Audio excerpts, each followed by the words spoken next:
This video will cover the humerus in carnivores. Hello everyone, this is Shireen Hafiz and I have here a right dog humerus.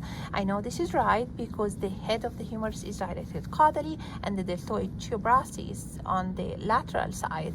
So the humerus features a proximal extremity, a distal extremity, and a body or shaft. On the proximal extremity caudally we have the head of the humerus, and here is the anatomical neck of the humerus. That's where the head connects to the body. This is different from the surgical neck. That's where most fractures occur. On the lateral side we have the greater tubercle. On the medial side we have the lesser tubercle, and between the greater and lesser tubercle we have the intertubercular groove or the bicipital groove. That's where the tendon of the biceps passes. On the greater tubercle we have an area for the infraspinatus area, and just distal to this is your teres minor tuberosity. Down the body, this is the deltoid tuberosity where the deltoids attach, and on the medial side opposite to the deltoid tuberosity is your teres major tuberosity. Coming also down, that groove, that spiral, that's musculospiral groove or the brachialis groove. That's where the brachialis muscles attach. The whole distal extremity of the humerus is called the humeral condyle. The humeral condyle features a lateral condyle, which is called the capitulum, and then the medial condyle, which is called the trochlea. So capitulum and the trochlea, lateral condyle, medial condyle.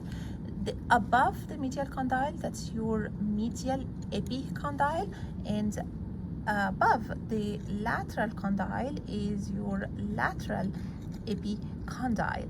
There is a fossa on the caudal side in the distal extremity. This is your olecranon fossa, and on the cranial side this is your radial fossa.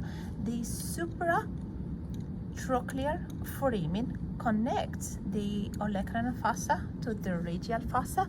That supratrochlear foramen is very specific to the dog, and interestingly enough it does not have any structure that go through it. That's should be distinguished from that foramen here in the cat. So this is a cat humerus, and on the distal extremity we have a supracondylar foramen. That's different from the supratrochlear of the dog. That supracondylar foramen of the cat does have structures that pass through it. It has the brachial arteries and veins, the brachial vessels, and the median nerve. So this is different. I will go back here to the proximal extremity of the humerus. So we have here again the greater tubercle.